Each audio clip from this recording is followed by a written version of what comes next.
Hello and welcome everyone to our ATL Tinkerpreneur Expert Speaker session today. We have been having a series of hands-on sessions on various skills this week, and we have already covered skills like design thinking, 3D design simulation, programming, animation, robotics, and so on. And next week, we also have sessions lined up on machine learning, artificial intelligence, IoT, and more. We are almost at the end of week one of this incredible bootcamp, and most of you have been learning and have acquired many different digital skills.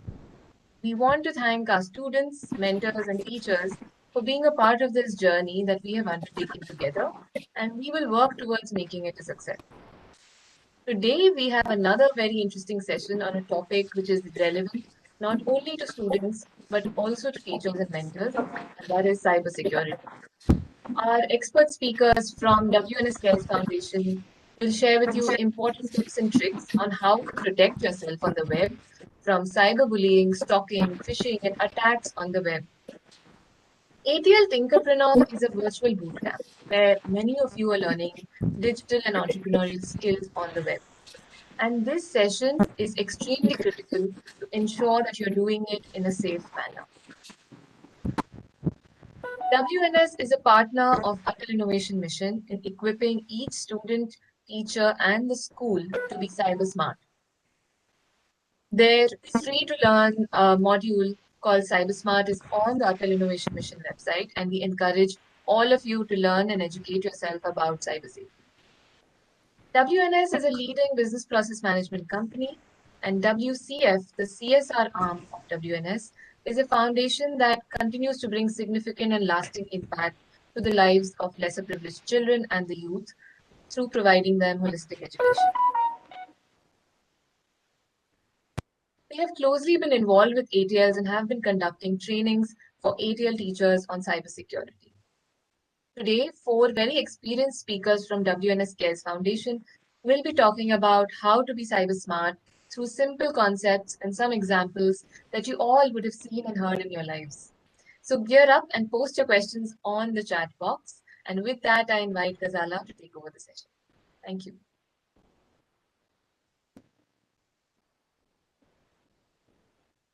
Ghazala, could you unmute yourself, please? Thank you, Swati, and a very, very good afternoon to all of you from the WNS Cares Foundation team. And, I would like to first introduce you to the panelists that are there here today, rather the speakers. And let me tell you, we are very excited. Sandeep, if you can have the first slide of introduction, and I can share. Yeah, just give me a minute. Just give me a minute. I will do that.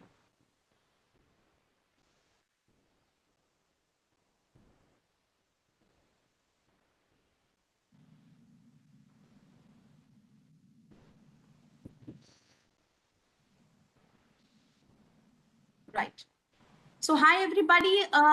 Warm welcome to this session on cyber security and safety for children and youth. I'm Ghazala, and I lead CSR or Corporate Social Responsibility for WNS. And I'm also responsible for the CSR programs in India and 11 other countries. I have an experience of 18 years in the social work domain, CSR, mental health and gender issues.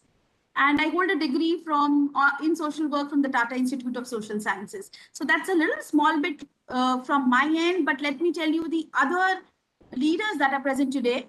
Let me introduce Arup Chatterjee to you. He's our Chief Information Security Officer, and he is responsible for the cyber security strategy across the company.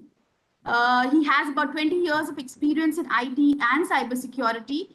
And he is also a mentor with the MeitY and DSCI for the Grand Challenge of Cybersecurity program. And let me tell you, he's one of our most enthusiastic mentor of the WNS Cares Foundation and a volunteer too. We also have with us Sandeep Khare from Arup's team, who's a seasoned and recognized cybersecurity professional, again with about 18 plus years of experience in the information security and data privacy, area. He is currently leading an organization-wide the GDPR compliance program for WNS, and I'm sure you will have more questions and will tell you more about GDPR and also on this in this session rather. Another very enthusiastic team member that we have is Weba Bablani.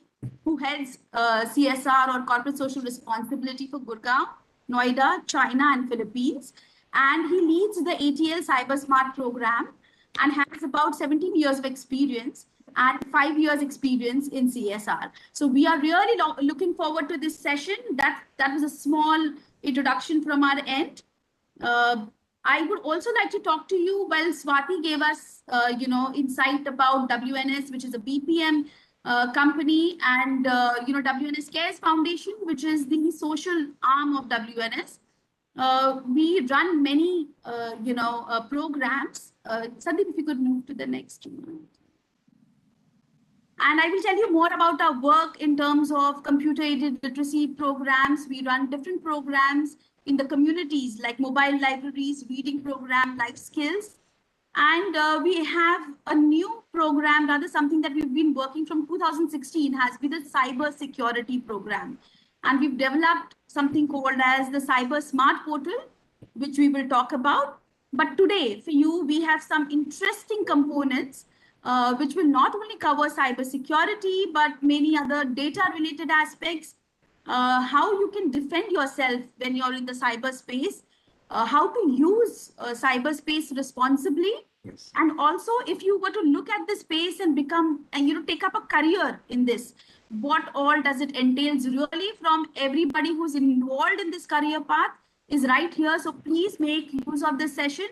And we'd be happy to, talk to you and address as many questions as possible.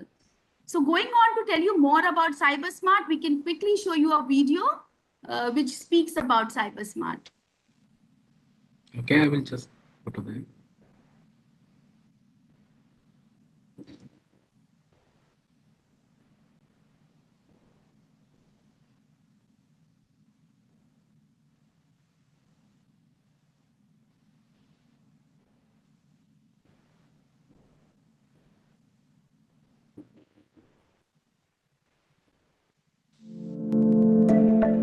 India is witnessing an exponential surge in the number of people going online, resulting in an unprecedented majority of young children being exposed to the internet, spending hours on social media, online education, playing games, and browsing entertainment websites, among other things.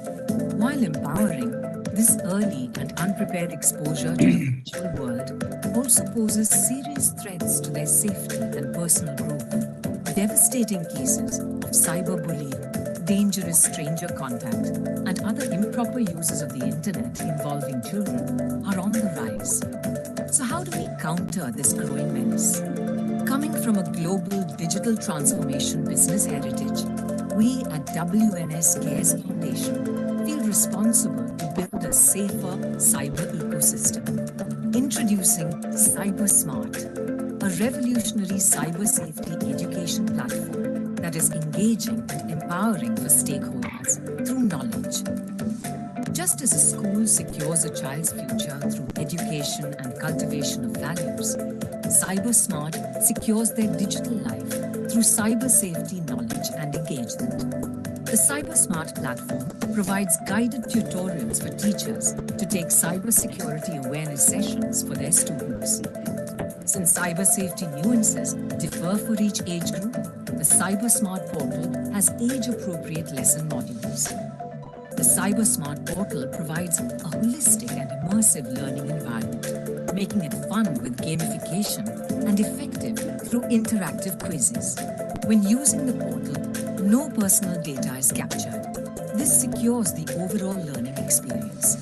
CyberSmart also provides a badge or certification upon completion of a chosen module, making your learning journey credible and rewarding. Eliminating the biggest hurdle to quality cyber education, the CyberSmart portal is completely free to use, empowering teachers, students, parents, and volunteers alike. Led by a purpose to educate, empower, and enrich lives, WNS Cares Foundation has been championing digital literacy for the lesser privileged students, aimed at keeping the children safe in the online environment. Our impact initiatives like CyberSword and Think, Talk, Teach inspire to co-create lives for a progressive digital future. welcome you to join us on our mission to keep our children cyber safe. Cyber Smart by WNSKS Foundation, a step towards building a secure digital world.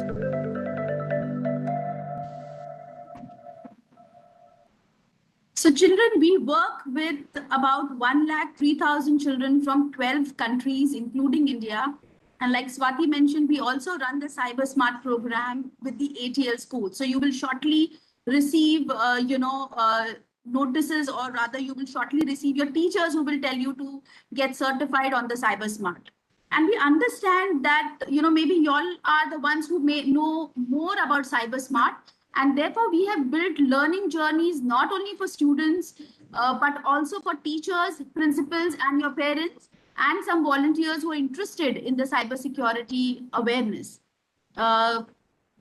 which we will cover in the next, questions in terms of different parts of Cyber Smart. But we are also seeking your support to also reach your parents about cybersecurity awareness. So let's get going and let's really get into the session. So let me invite Arup to take over and share the different the next module with you. Over to you, Arup. Thanks, Ghazala. Okay. Sandeep, can we move next, please? Yeah. So good evening, good afternoon to my little friends across the globe who are joining us here. Namaste. And I want to talk about a lot of things today, talking about cyber. One thing is very clear, specifically with the exposure that children currently have on cyber and the current experience that most children have with running with the digital ecosystem, your computing equipment that you've been using to carry out your learning over the last one and a half years through the pandemic. Everything that we have been doing is online, whether it's schooling, meeting your friends, interacting with your family members, getting on your Zoom chats, getting onto your Instagrams, posting your nice, beautiful pictures. So there's a lot that we are doing on the internet. So it's absolutely essential that we get to understand some of the fundamentals on how do we make this journey secure and how can we be safe and while we are going through the cybersecurity journey. So Sandeep, can we move to the next slide? Yes. So some of the key things that I want to touch upon before I even get into the details of talking about cybersecurity or cyber safety is specifically how do you protect your computing equipment, your phones, your smartphones, and your tablets and everything that you currently use to connect to the internet, right? So at the end of the day, your experience on your digital journey is going to be more friendly when you are able to protect your computers more efficiently. It is absolutely essential to make sure that you're able to maintain the hygiene and the discipline on your computing equipment to make sure that they are not compromised or those systems are not misused. So some of the common things that typically come to my mind when I want to, typically educate children about making sure that how do they protect their computers is first and fundamental that you must ensure that your computers are protected with a password. Whether we're talking about your computers or whether your smartphones, we must ensure that you set a password that is known to you, right? And so that the computer cannot be misused by somebody else in case it is stolen, lost while you're moving in your car or traveling in a place. Second, we all use Wi-Fi these days. You all have high-speed internet connections at home. You must ensure that the Wi-Fi connection that you're utilizing is something which is safe. While traveling on the road or while being in a public area, you might notice that you are receiving a Wi-Fi signal. It is not necessary that the Wi-Fi signal that you may be receiving outside may be a secure one. So you have to be very careful on which Wi-Fi connections do you really latch on to, whether it's on your smartphone or whether it's on your computer. How do you stay protected on that? Some of the other things which are very important on your computer, which you will eventually learn as you grow, or you can ask your parents for further help, is specifically ensuring that we all have heard about things called viruses, and virus is a common thing now, specifically with COVID-19. We're not talking about COVID-19, but we're talking about computer viruses here. That typically make sure that things go wrong on your computer. It can steal your information. It can cause your computer to malfunction, and it can do a lot of other wrong things on your machine. So you must ensure that you have a reliable software on your machine, which is typically called as an antivirus. It's a very common thing. I'm sure most of you know about it, which you must install on your computer and keep it, updated so that your computer stays up to date. And even if there is a potential infection that tries to get into your machine, in all likelihood, they will be taken care of. Similarly, one very, very important point is that you come across so many nice looking things on the internet. You have to be very careful on what you download from the internet. Specifically, when you're talking about software, you're talking about games, when you're talking about images, you're talking about movies. A lot of people fall prey to downloading content which are not downloaded from secure locations. So when you're picking content from the internet to try to download, you must make sure that you're downloading it from trusted sources, something that you know of or something that your parents have allowed you to download from specifically. And the same principles kind of go back into your mobile phones also. The only difference at the end of the day, that your smartphone is another pocket-sized computer that you carry around with you. It's equally powerful. It can do the same things. It's just another form factor of your computing space. So you have to follow the same principles while you're computing on your phone, when you're talking about protecting it with a password, making sure your smartphone is protected from viruses, not downloading unwanted applications, which can cause your personal information on your phones to get compromised. Similarly, also the data that you save on your files. You create so many beautiful files, drawings, imagery, presentations, and a lot of your photographs as well on your computers. You must make sure that this data is backed up.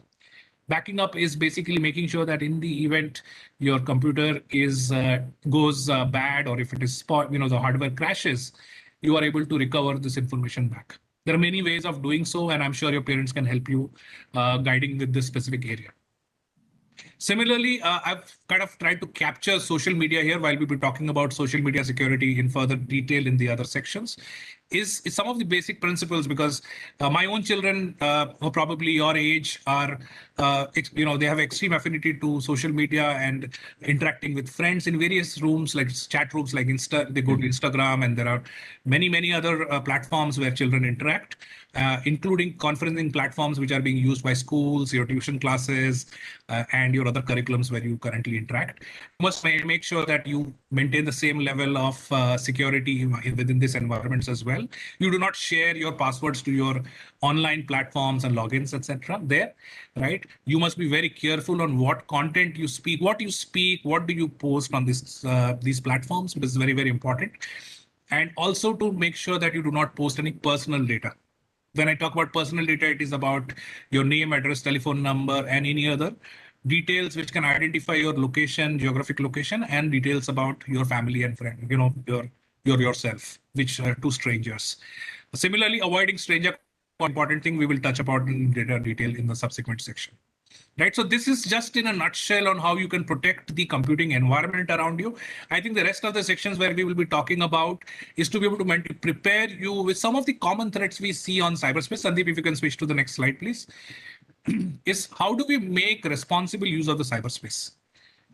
Right? What is our responsibility to make the cyberspace a more secure location? So we have to do our bit first before we expect anybody else to do it. So what is it that I need to do, and what are the things that I need to watch out for are some of the things that we will be talking about in the next section. Right? Sandeep, we can move next. While there are numerous topics that I can talk about, hundreds of things that we can talk about to protect, the few things that came to my mind when I was putting together this presentation were the areas of cyberbullying, cyber stalking, tracking your digital footprints on the internet, and also a very important area of phishing. Some of these, so specifically an area like phishing may not be very relevant to you as a child, but it's very important for you because you have to understand that you are the most tech-savvy generation in your family. You are the people who are responsible for educating your mother, your grandparents on how to stay safe and not getting phished by the cyber scammers and hackers out there who are behind you to get your phone OTP or steal the money from your bank and get your hold of your personal information. So not only is cybersecurity important for you, cybersecurity is also important for you to be able to convey the message to your friends, families, and elders, especially senior citizens, your grandparents, nana, nani, dada, dadis, to be able to make sure that they do not fall prey to any of these strangers and bad actors on the internet. Can we move next, Sandeep? Right. So it's a very interesting subject of cyberbullying, right? Bullying is something that let's keep the word cyber out of it. So bullying is something that we all have faced. When I was a school kid, I still remember that the very common bullying that used to happen is either friends will eat up your tiffin when in the recess, right? And all the bad bullies, and by the time you get to your tiffin, you see that the tiffin is empty. Or in certain cases, you being a shy, quiet kind of a person, your friends will not share their tiffin with you. That's a very, very elementary example of what bullying used to be like when I was in school. I'm sure there are many more things that people face on a day-to-day life. Similarly, if any of you have watched the movie Karate Kid, that's a real good example of what bullying is all about. So if any of you have seen the movie Karate Kid, where this is boy called Dre and there's Master Han, who kind of come across each other in a situation was Dre was bullied by his friends because he was weak and he did not know how to protect himself, and how he learns and defends himself to be able to get through, not only making sure that he's strong and able to defend himself, but also to teach the bullies a good lesson to make sure that they don't come and mess around with him. Similarly, in the space of cyber, we currently see the only difference between the real life bullying and cyber bullying is that the cyber bullying happens in areas where these people are doing things sitting behind, miles away from you. They're not in front of you. So it becomes far more easier for somebody to write and speak something which while they're not in front of you. While the impact is equal, you may feel offended. You may feel you may feel fearful. You might get reserved about these situations when somebody tries to bully you. You might feel left out, feel alone. So the question is, how do we protect ourselves from the people who are trying to? So let's say, take an example of you're in a gaming, you usually game with a kind of group of friends online, and they always leave you out. Whenever you get out, they would ask you to leave the room, or they would make fun of you, and obviously that leaves a lasting impact. Similarly, when you sometimes post pictures on the internet, there are people who would come and bully you. Hey, you look fat, or you look thin, and then there'll be cases where you might feel offended by the comments. You need to make sure that you are able to come over these scenarios by restricting. And some simple examples on how you could defend yourself from this situation includes trying to stay away from posting. So first of all, it starts from yourself within. You have to first question, am I doing something? Can you move to the next slide? I think that we can. Yeah. Right. So I think the first step as a child, which you should look back into, is, am I part of a cyberbullying gang myself? Am I bullying somebody today? Right. So ask yourself, whatever I speak on the internet, is it true? Whatever I say, is it going to hurt somebody? Whatever I say, is that against the law? Is it illegal? And whatever I'm saying, is that really necessary to say in this room? Or could I talk about it a little later on another occasion? Right. So first and foremost, the first step is to check your own behavior and actions. Right. The second is check before you respond to any messages. Bullying gets further provoked by when you give in to somebody's bullying. So you have to, even if somebody is trying to bully you, you can always check what you reply back to the individual. Sometimes bullies get dissuaded by not replying to them or not paying attention to what they do. Right.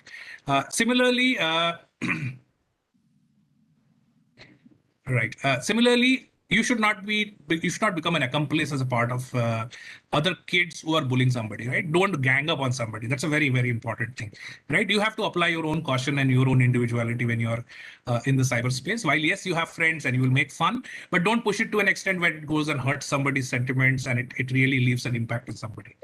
Right. And even if sometimes situations like this happen, you need to make sure that if you want to go and tell this to your parents or teachers, maintain evidence of what's going on. If somebody's been persistently bothering you and you want to make sure that you highlight it, take a screenshot of what is going on, and then you can speak to your parents and teachers to help you.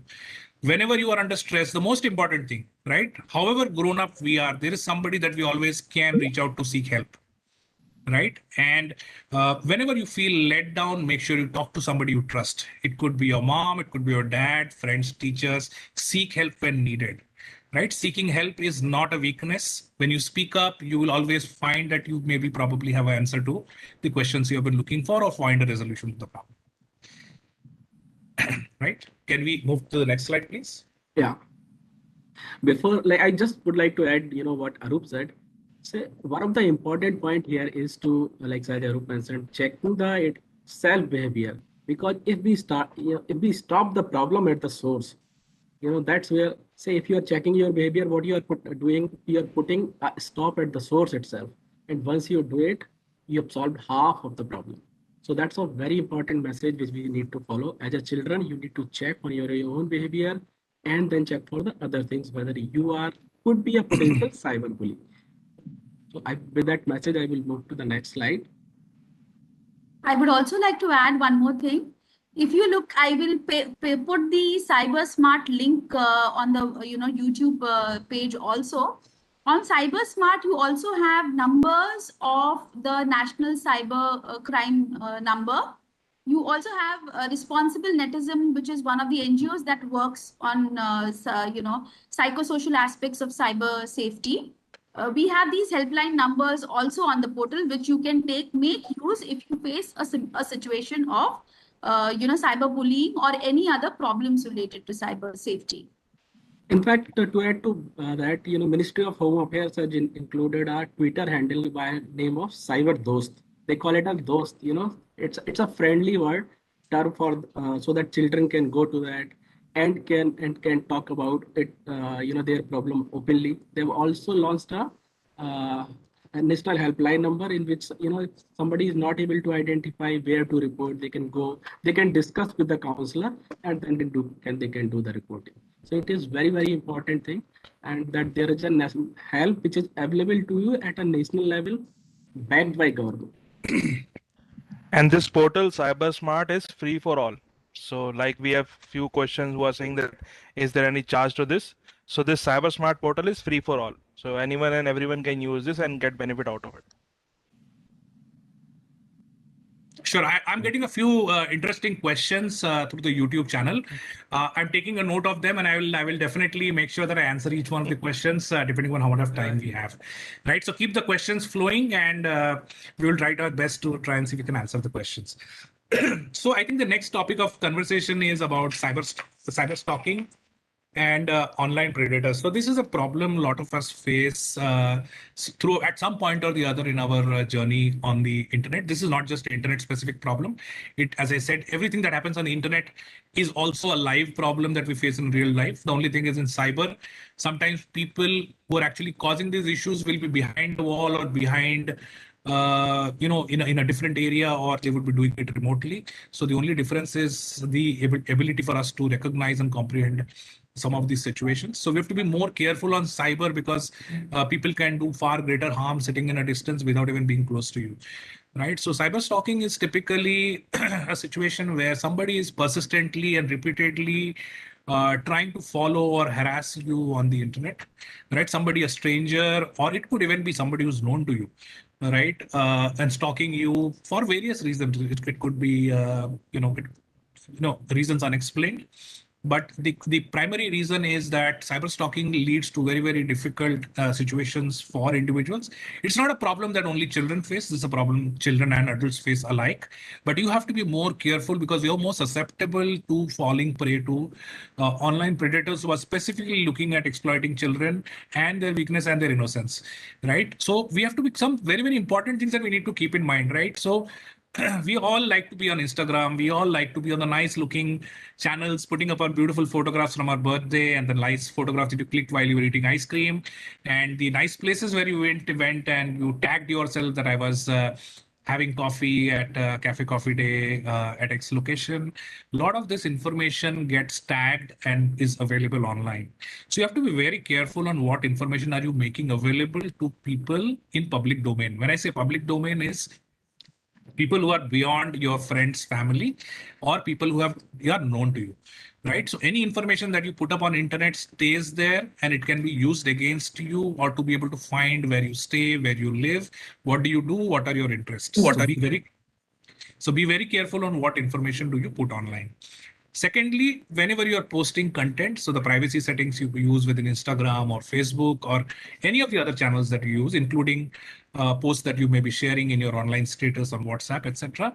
Restrict it to your friends and family. Don't make it a public post where anybody can see what is the current state of mind that you are in. What is it that you are trying to currently portray, whether you're happy or whether you're sad or whether you're traveling or what is it that you're eating. These are things which typically will lead to strangers getting more information and lead to they knowing more about you than what you should know already.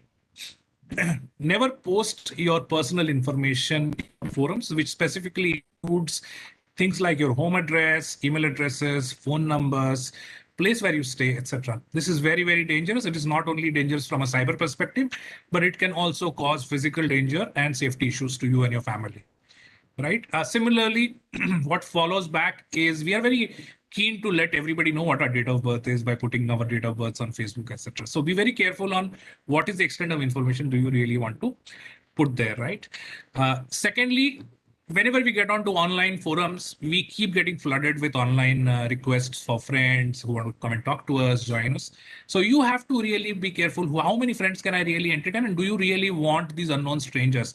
Because at the end of the day, in the internet, it is very easy to fake somebody's identity, right? So somebody who seems to be on the other side may not be the individual who's on the other side.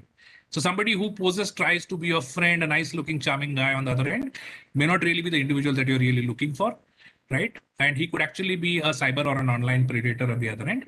So you have to be really careful before you accept friends requests from people or start entertaining or start communicating with people. And the golden message that goes with every single cyber issue is seek help from adults when in doubt, right? Your parents are parents and teachers are your best guide. You don't really need to be a cyber expert to stay away from this problem. Whenever in distress, you need to make sure you talk to the right people or raise the alarm that, hey, I need help, right? Let's move next, please. I think I spoke a lot about the term digital footprint or leaving information on internet which doesn't get wiped out. This is specifically the concept what is called as digital footprint. हमारे online पदचिह्न जो internet पे जो भी data छोड़ते हैं या जो भी पोस्ट करते हैं वो इंटरनेट पे हमेशा के लिए लिखा रह जाता है, उस पर हमारा कोई कंट्रोल नहीं रहता. हमारा कंट्रोल सिर्फ तब तक रहता है जब तक हम एंटर नहीं दबाते. This means content which includes your photographs that you put up on Twitter, Facebook, Instagram, or the photographs sometimes that your parent may choose to put in as a part of a family sharing which goes on internet, which may have been posted. Obviously, your parents are sharing it with love, where they want to show that they went for a family gathering and their son is eating ice cream with ice cream smeared on his face, but that ice cream picture may get misused by somebody who may be probably trying to misuse that information. So oversharing by parents for family members also sometimes becomes a risk, but I don't discourage it. But make sure that your parents know that the information that they are sharing as well is limited to friends, family, and only to known people and not to unknown strangers. Right? Stranger danger is a very, very important term. I think we spoke about it earlier as well.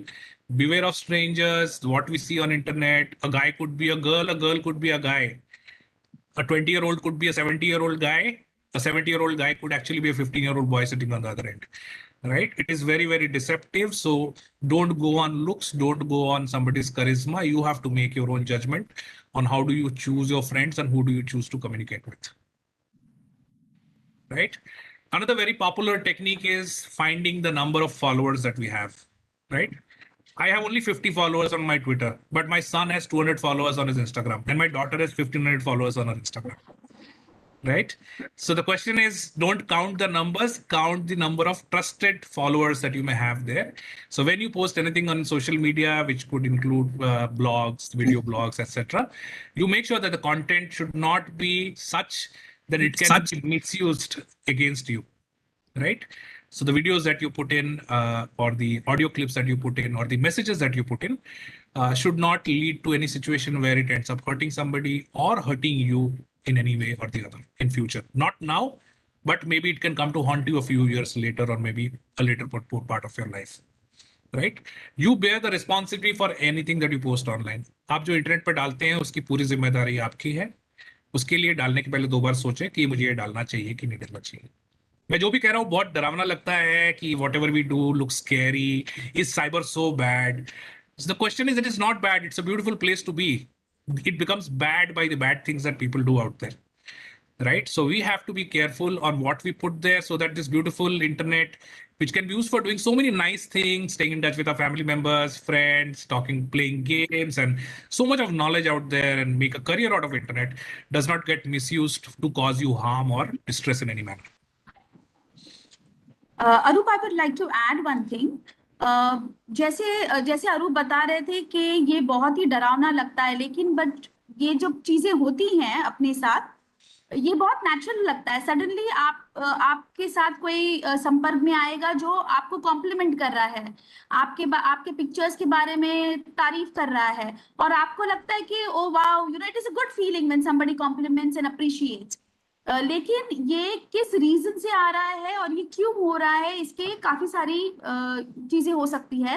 ये depend करता है आपने क्या digital footprint छोड़ा है, जिसके वजह से सामने वाला व्यक्ति आपके टच में आ रहा है, और उसका क्या इंटेंशन है वो आप गेज नहीं कर सकते बहुत बार. Right, Gazala. So there was one comment also that why would someone track ordinary kids like us? So there is no kid who is ordinary. Everyone is special. But the only thing is कि they make you a victim of child trafficking.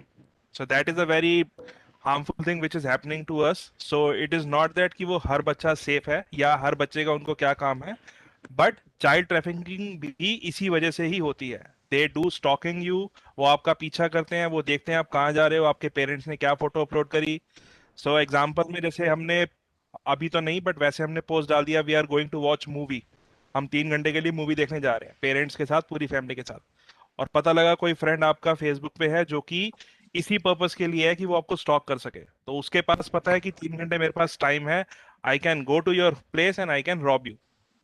और if you are posting something and हर रोज आप कहाँ जा रहे हो, आप अपनी दिनचर्या अगर फेसबुक पे शेयर कर रहे हो, तो उनको पता है कि मुझे ये बच्चा या ये पेरेंट्स या ये फैमिली कहाँ पे मिलेगी. सो हमें उसके लिए कॉशियस होना पड़ता है कि हमारे डिजिटल फुटप्रिंट्स हमारे ही अगेंस्ट मिसयूज ना हो जाए. Brilliant. I think you pointed out very right example.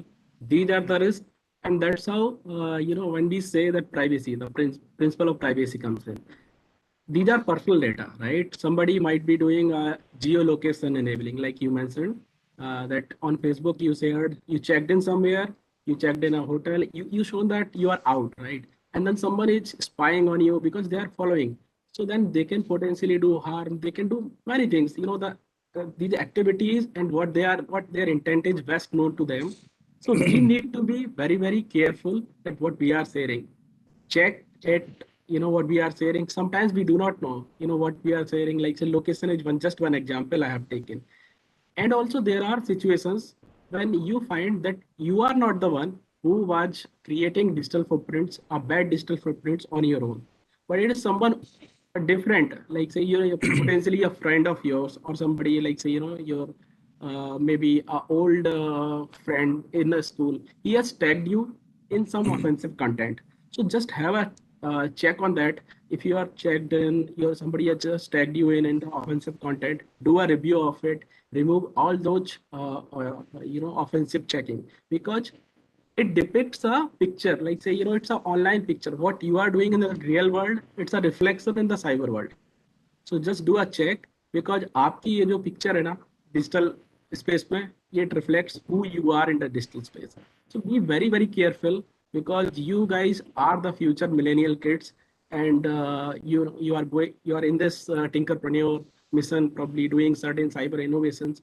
So potentially for you, there are opportunities. You can think on those lines. These are the dangers. These are the dangers lurking in the cyberspace. So why not build some kind of a potential product? I was going through a TED talk, and the beautiful thing come in. A teenager, probably of the same age group as your age group, was talking that there are dangers related to the cyber world, and what you are posting, what someone is doing here.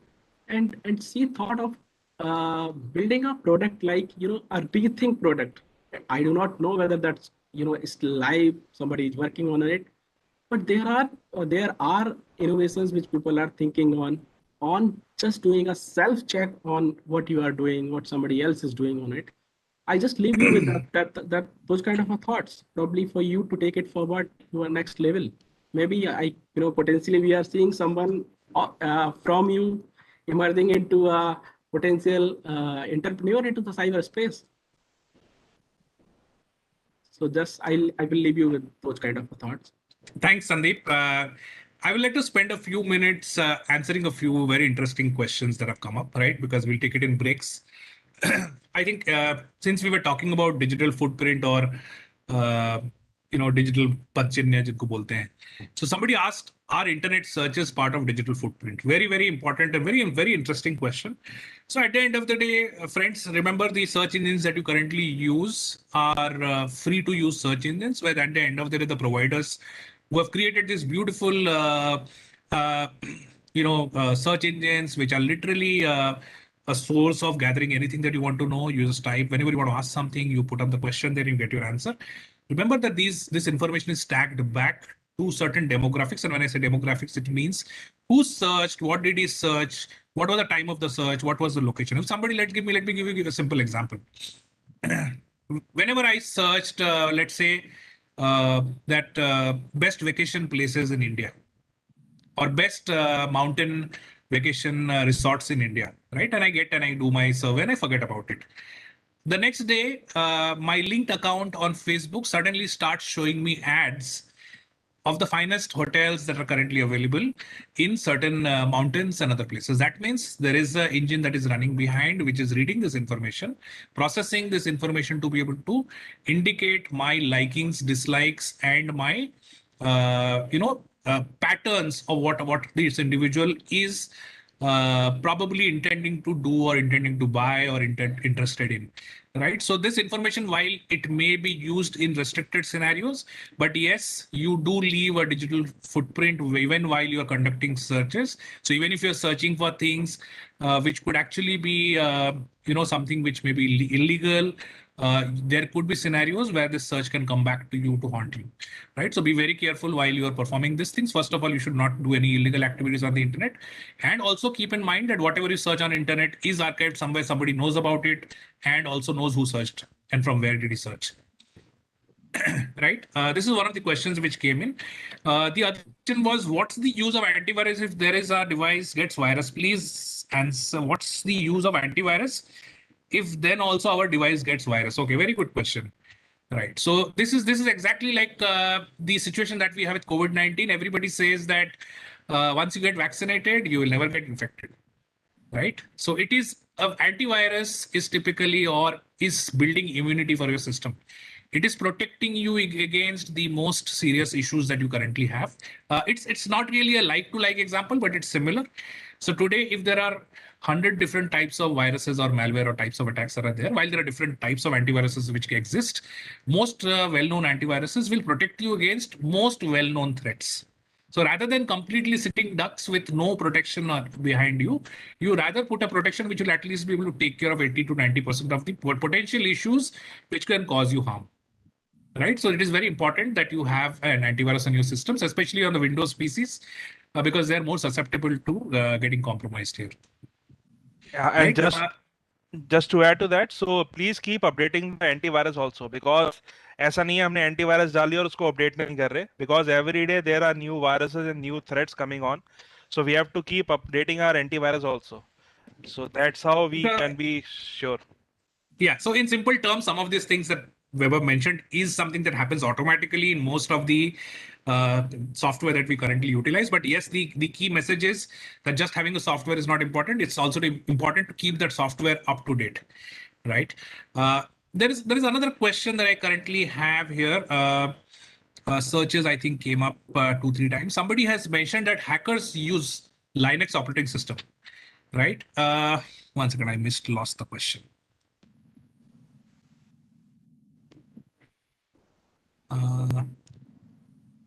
Do one of you have that question? That question actually disappeared from my screen.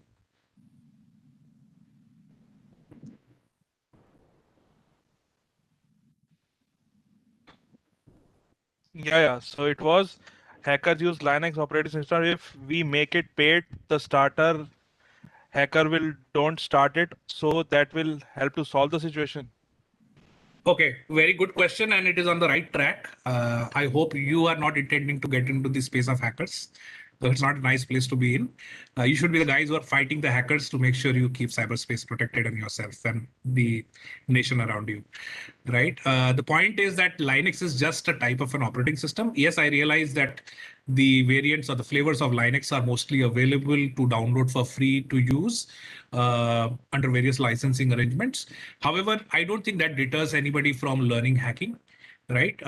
So typically, even if Linux of versions, do note there are versions of Linux which are paid, right? There are supported versions of Linux where the support and the other ecosystem is a paid ecosystem. But yes, Linux was always created with open source in mind and community-based development. So yes, most of the Linux versions available to you today on the internet may be free, but I don't think that deters somebody who's determined to become a hacker or you get into exploitation would get deterred by that. He will still use it. There are pirated versions of operating systems, including Windows, which are available, which can be misused to still do perform certain activities. One thing which is notable is that a lot of the tools available on Linux, especially some of the tools used by the bad guys are actually built on some of these platforms, right? And while it's not a very straightforward thing, but a lot of the development and coding related activities are carried out on Linux. But so the point here is that just setting Linux into a paid platform is not going to solve the problem. The mindset has to change. We need to move towards a world where we need to be more cyber protect. We need to head towards cyber protection than use cyber to harm other people. Right. Somebody has asked a question, and this last question before I move with my session is, what are the effects of cyberbullying? Right. And I would probably request Ghazala to answer this question or Vaibhav to answer this, because you have been dealing with so many children and this goes beyond cyber in terms of how you see the impact of bullying, specifically from a cyber perspective, right? I have known of cases where children have taken extreme steps based on bullying, and maybe you want to just speak 15 seconds on that. Right. So now when you look at effects of cyberbullying, it could also depend on the type of cyberbullying. So if it's a financial bullying that somebody is doing, that would mean that somebody is trying to bully you into paying them some funds because they may have some pictures of yours for which they are asking some ransom. So it could be financial. The effects could be financial. It could be physical danger. Okay, and also largely I would say is more emotional and psychological danger, where children and whoever is going through cyberbullying feels threatened, feels that there is no support system, feels that they may have to end their lives or take a course which is not healthy. But many children also go through depression because of cyberbullying, because it's while physical bullying also results in the same thing, the similar things can happen in online bullying. So depending on the nature of bullying and the duration or the strength of bullying, the repercussions will come, and also dependent on the person. But it does cause a lot of mental and psychological damage on the person. Thanks, Ghazala. Sandeep, can we move to the next slide, please?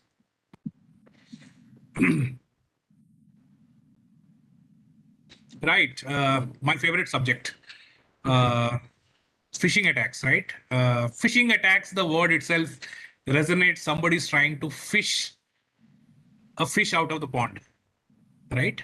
P-H-I-S-H, F-I-S-H from the pond, right? So this example may not be, this example is brought here specifically because you kids have to go back and tell your parents, your grandparents, and anybody else who's not that cyber savvy on what is the risk of phishing that your family faces today. And you obviously, as you grow up and you start interacting with money, more sensitive information, etc., how phishing impacts your life. Right. So before I get into phishing, I wanted to first talk a little bit about the story of the legendary Trojan horse, the first known malware or the phishing attack that was carried out in the history of mankind. And Sandeep, if you can quickly tell us the story of the Trojan horse and just talk through that for a few minutes before I get into the details of the phishing activities. Yeah. So it's a beautiful story, and in fact, the audience, our children will relate it to, because that's something which they have been reading into their school books. So because here, as we are saying, it's an ancient problem. It is not something, phishing is not surfaced now. So what has happened, This story originates from it's a mythology kind of a thing. It is a Greek mythology. There used to be a king of Sparta, and his wife Helen was taken over by Prince uh, Prince Paris, and she was kept into a captivity for 10 long years. The Greeks mounted a huge attack on it.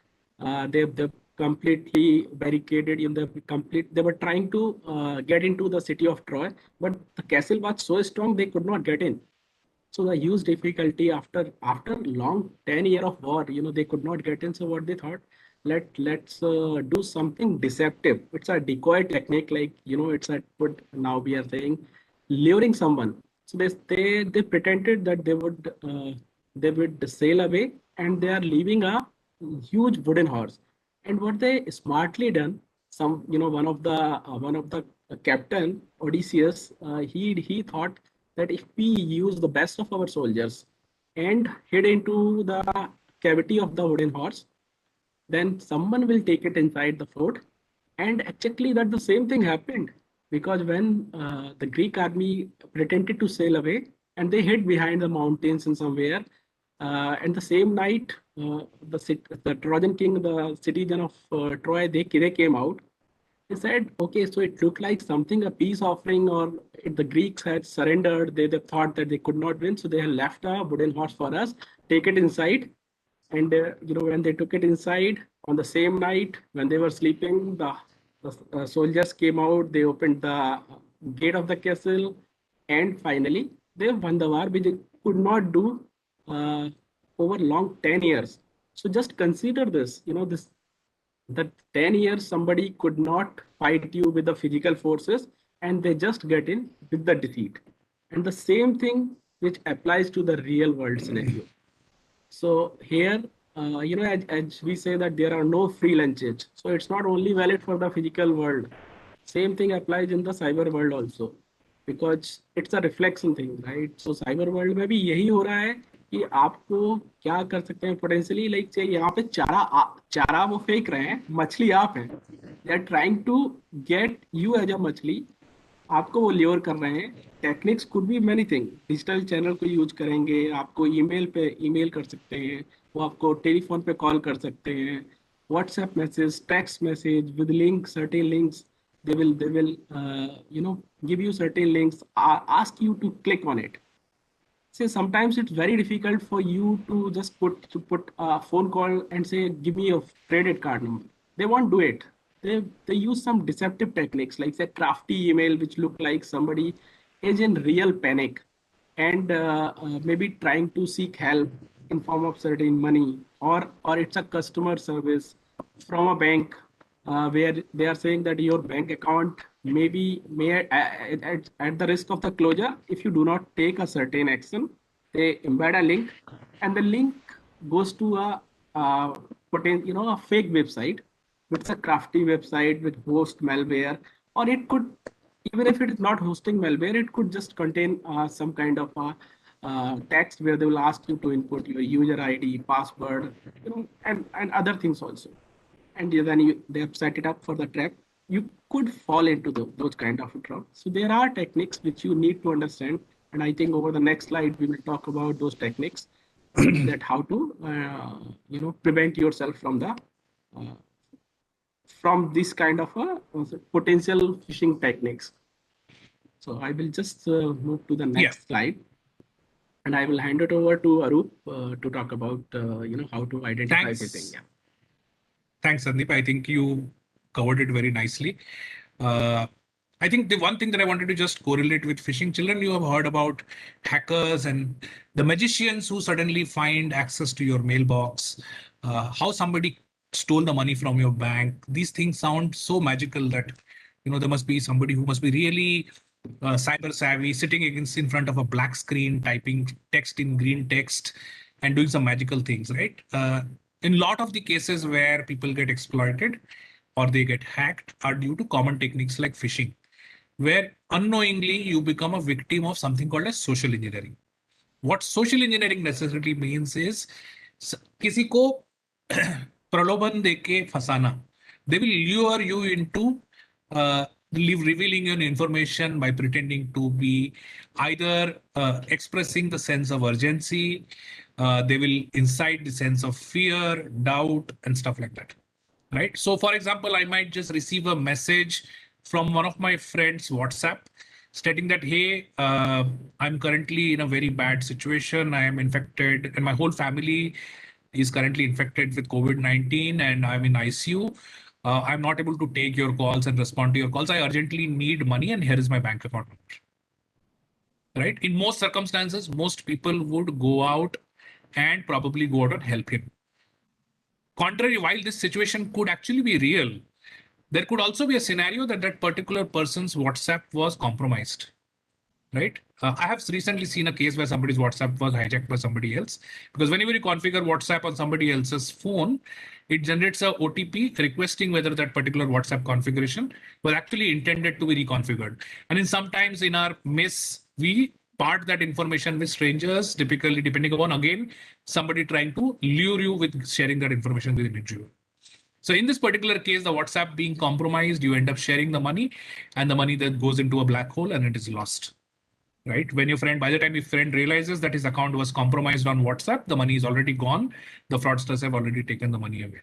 Similarly, imagine आपके दादा दादी को एक phone आता है bank से कि आपका आधार कार्ड ये है और आपके SBI बैंक अकाउंट के खाते से इतने पैसे भी ट्रांसफर हो गए हैं और आपके खाते को सील किया जाता है. आपको अभी एक SMS पे कोड आएगा, आप वो कोड हमें दीजिए, नहीं तो आपके बैंक अकाउंट को बंद कर दिया जाएगा और आपके सारे पैसे बैंक से खाली हो जाएंगे. आपके दादा दादी घर में अकेले रहते हैं, उनको पता नहीं है कि उसको कैसे रिस्पॉन्ड करने का. वो डर के मारे वो OTP और पिन वो सामने वाले को फोन पे दे देते हैं. और होता क्या है कि वो जो OTP जनरेट किया रहता है वो एक्चुअली एक स्टैम्पस्टर ने जनरेट किया रहता है, जिसके पास ऑलरेडी आपके दादा दादी का पार्शियल इन्फॉर्मेशन अवेलेबल है. And using that OTP, he gets into your account and misuses that account or ends up taking money from that account. Similarly, it happens with your e-wallets, Paytms, and UPI transfers and other places. So you have to be very careful on how you share your personal information. Some of the things that you really need to be careful about is the access. You should never, your banks and any financial institutions will never ask you for your passwords, pins, one-time passwords which pop up on your phone, your date of birth, and your personal information.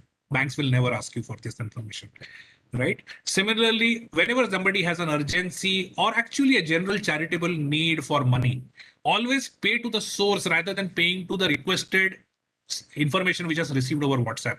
Revalidate, ये request जो मेरे पास आई है, while I will help that person, am I really helping the person who really needs his money?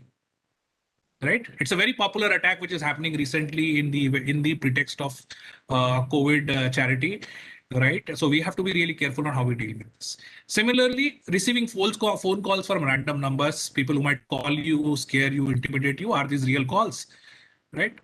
This is a very common fraud that happens in a lot of students who travel abroad on visas, and somebody calls them up saying that I'm calling from the law enforcement of XYZ country and your visa is actually a fake visa. If you don't pay me X amount of money, you will be deported back from the country. A lot of people, a lot of children have fallen prey to these attacks. Right? A lot of students who go to study abroad. So these are all techniques. So all what I was talking about, hackers and these artists that who look like extremely technical people are nothing but extremely smooth talkers. They know how to get the information out of you or lure you into sharing information. So be careful on what you click, what you speak, what you share. These are the basic fundamentals to stay protected. Right? Can we move to the next slide, please? Right, my most interesting subject. I was talking about this area with college students just before the pandemic, and I had specifically created this when the whole world was talking about why cybersecurity is so important and how is the world, riddled with cyber attacks all over the world. It also opens up a very big avenue of cybersecurity as a career opportunity for children and for the next generation. Right, so I want to talk a little bit about that with you here on what is cybersecurity as a learning curve. So before I get into this, I wanted to quickly tell you about myself. So I'm a computer engineer by background. Right, I'm in Mumbai and been studying after 12th. I did my engineering in computers, and then I worked in technology industry in various areas related to software, hardware, web development before I specialized into cybersecurity using various industry standard learning techniques and further courses that I carried out. And it's been 20 years since the time I moved into cybersecurity, and before that I worked in technology. Right, so cybersecurity has been my career. It's life and blood for me, and so is it an interesting field for a lot of you. And there's a lot that you can achieve. It's a very, very satisfying field where you're able to protect something and protect the information of an organization, be in national security, protect the country, be in defense, and be in banks, protecting banks' information, be in insurance companies, protecting insurers' interests. Be in multinational organizations and IT companies protecting the billions of dollars of IT transactions that we do as a country, right? The simple journey starts with learning basic skills, which a lot of you are already equipped with, which is operating system skills. Somebody spoke about Linux, as I said, Windows, Linux, scripting skills, basic programming skills. A lot of you are already undertaking programming techniques, which you are learning in various online classes today. These are the foundation to, so cybersecurity is not something to directly jump into cybersecurity. It's something that will overall build up on your basic foundation, right? So learn your computer fundamentals, strengthen your computer fundamentals, learn the best of computers first. Once you start reaching your colleging age with the expertise that you build on your computers, you can diversify into various specialist training programs that are available at an industry level. I've indicated a few of them here. These are specific training programs that can be taken up at different points in time. Now, there are various training programs that are available both for engineering and non-engineering graduates, or even non-graduates who could take up various courses in cybersecurity, which can give them a very, very fulfilling cybersecurity career at an entry level or at intermediate level.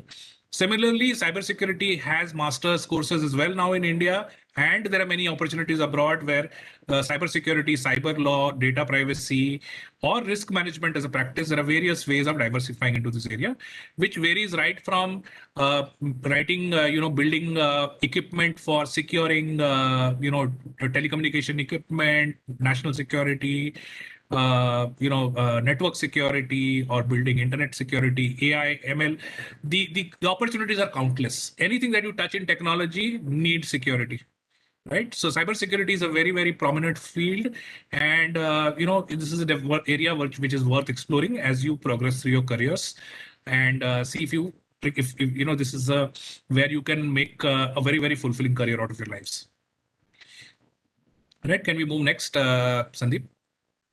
So as I said, cybersecurity is needed everywhere, whether you're talking about government, consulting organizations, healthcare, banking, insurance, telecommunication companies, product organizations, the people who make antivirus softwares, people who make firewalls, people who make intrusion prevention systems, people who make AI ML based detection platforms, monitoring platforms, and not to mention the sector that I represent, which is the IT ITS sector.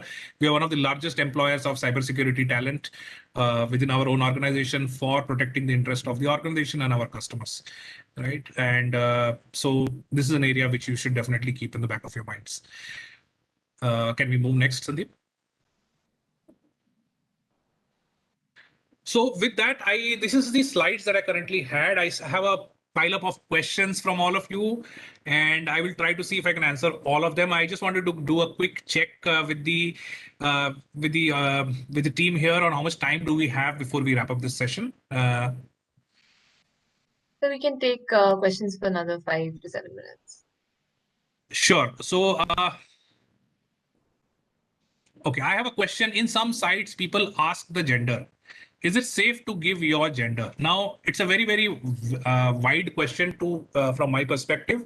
Let's say you are today creating an email address for yourself, right? And the website asks you for your gender.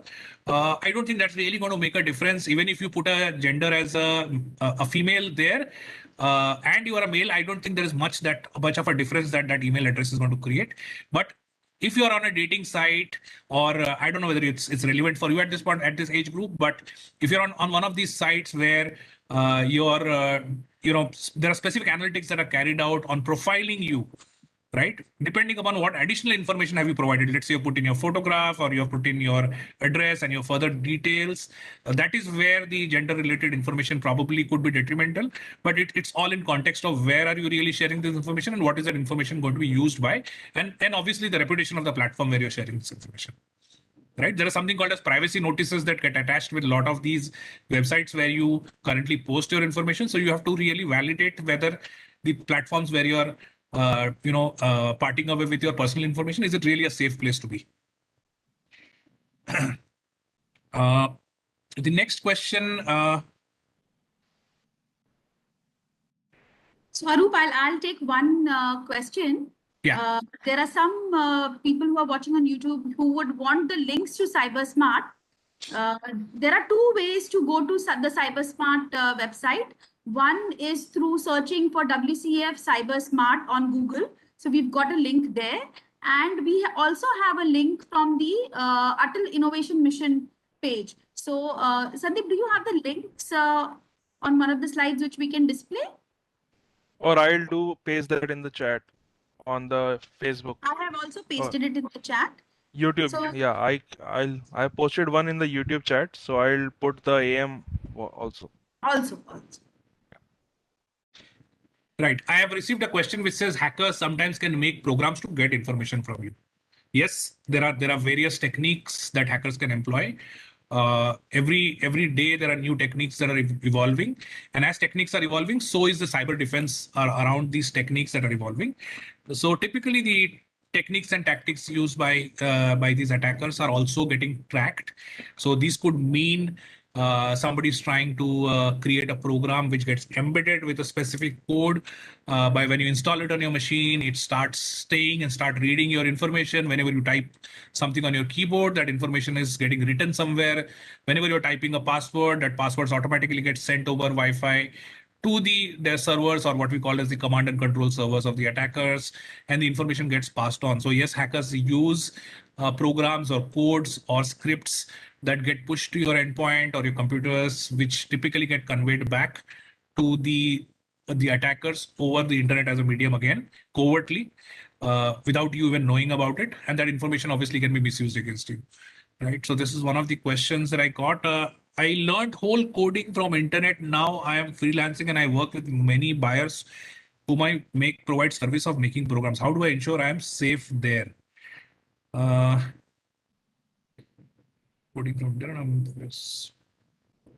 So I think the question is more about probably securing the services that you're making for developing the application. So this is another specific area of specialization within cybersecurity, which is called as application security. So if your question is related to application security, I would probably post a link. Sandeep, if you can post a link of OWASP on this particular chat group, the children can actually, the child who has raised this question can go there and have a look at OWASP and how he can secure his web applications that he's currently developing to serve his customers, right? So one of the questions is related to application development security. So maybe you can provide a reference to. I can, but I am sharing the screen, so maybe we can do it a little later, or maybe can post on one more YouTube comments. Yeah, one more question was there to how to check the secure websites. So that was one of a question from a child on the Yeah, so secure websites, I think what everybody would have told you, look for a lock sign on the browser which says HTTPS. That is not the only differentiator. That is not only differentiator of a site which is secure. Even a hacker can set up a website which will show a lock sign and it will show HTTPS. You can actually validate whether the site where you're currently logging in from the authentication certificate which is assigned to that site. So let's say you will bank.com. When you click on the padlock sign, you will see who is issued the certificate and the certificate validity on the browser window.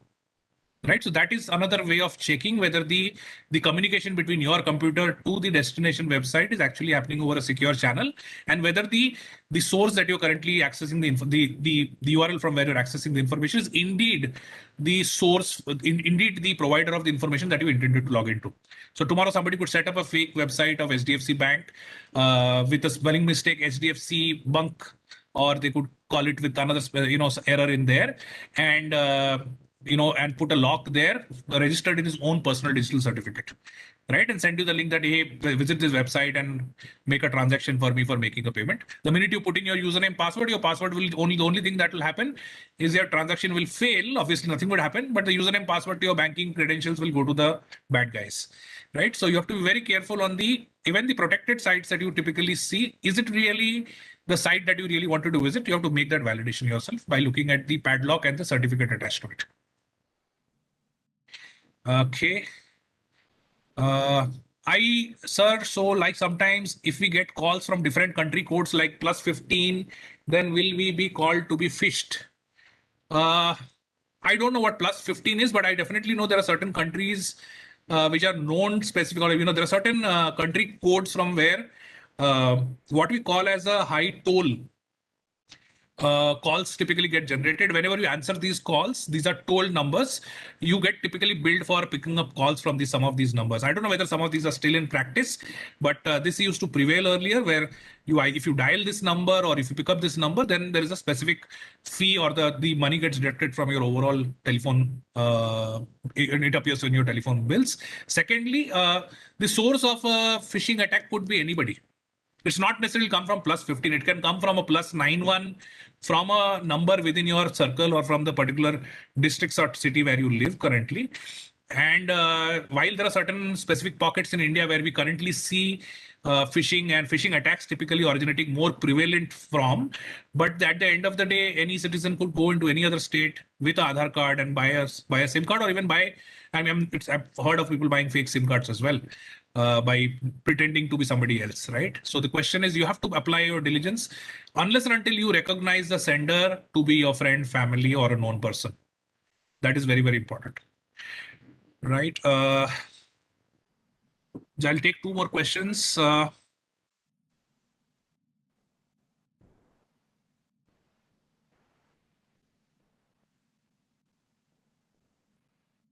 Somebody asked a question about dark web. It's a complex subject, and I'm not sure whether it's something that I would like to speak on a public forum here, but it is an area that I would want you people to stay away from at this point of time. You maybe grow up a little bit. If you choose to, it's an area where typically the bad elements of the internet prevail, right? It's not something where you would want to be unless and until you want to be on the wrong side of the law, right? So in a simple line, that's what my general feedback about dark web is at this point of time, right? It's used typically by bad elements for conducting a lot of bad activities.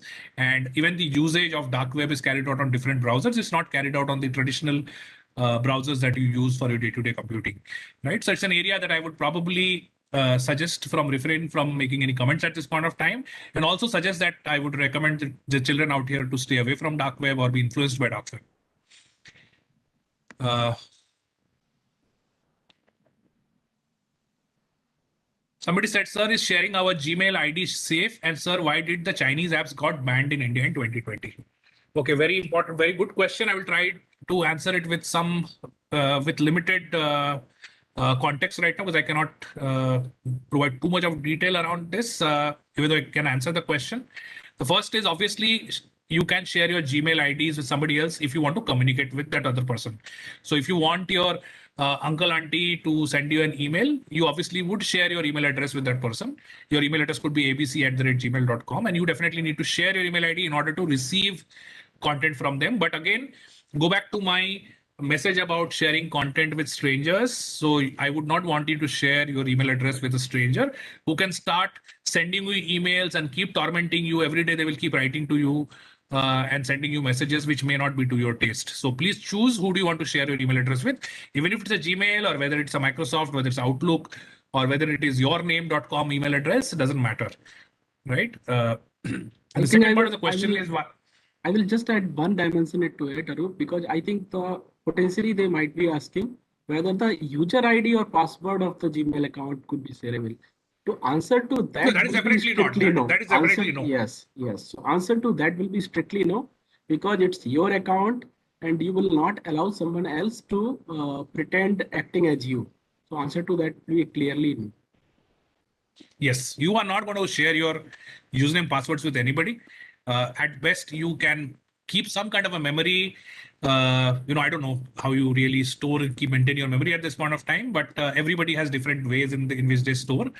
A nice way of, probably saving a password. I will give you a simple example of setting a good password. So I'm not sure how many of you have read the book called Hitchhiker's Guide to the Galaxy, right? So if you take the first characters of each of these words that I just said, okay, or let's say it's a beautiful day, right? Let's the sentence called "It's a beautiful day." Just use the first character of each of these words, right?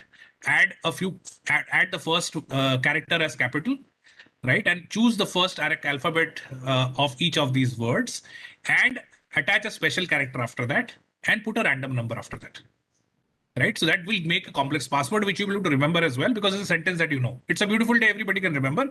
But if I say IACFG at exclamation 1979, you may not remember it. But if you remember it's a beautiful day, right? And the rest of the combination, you may remember it. Similarly, you could even set more complex passwords by altering these combinations, where you could put a number before and then put a character set after that, or using special characters with a number set.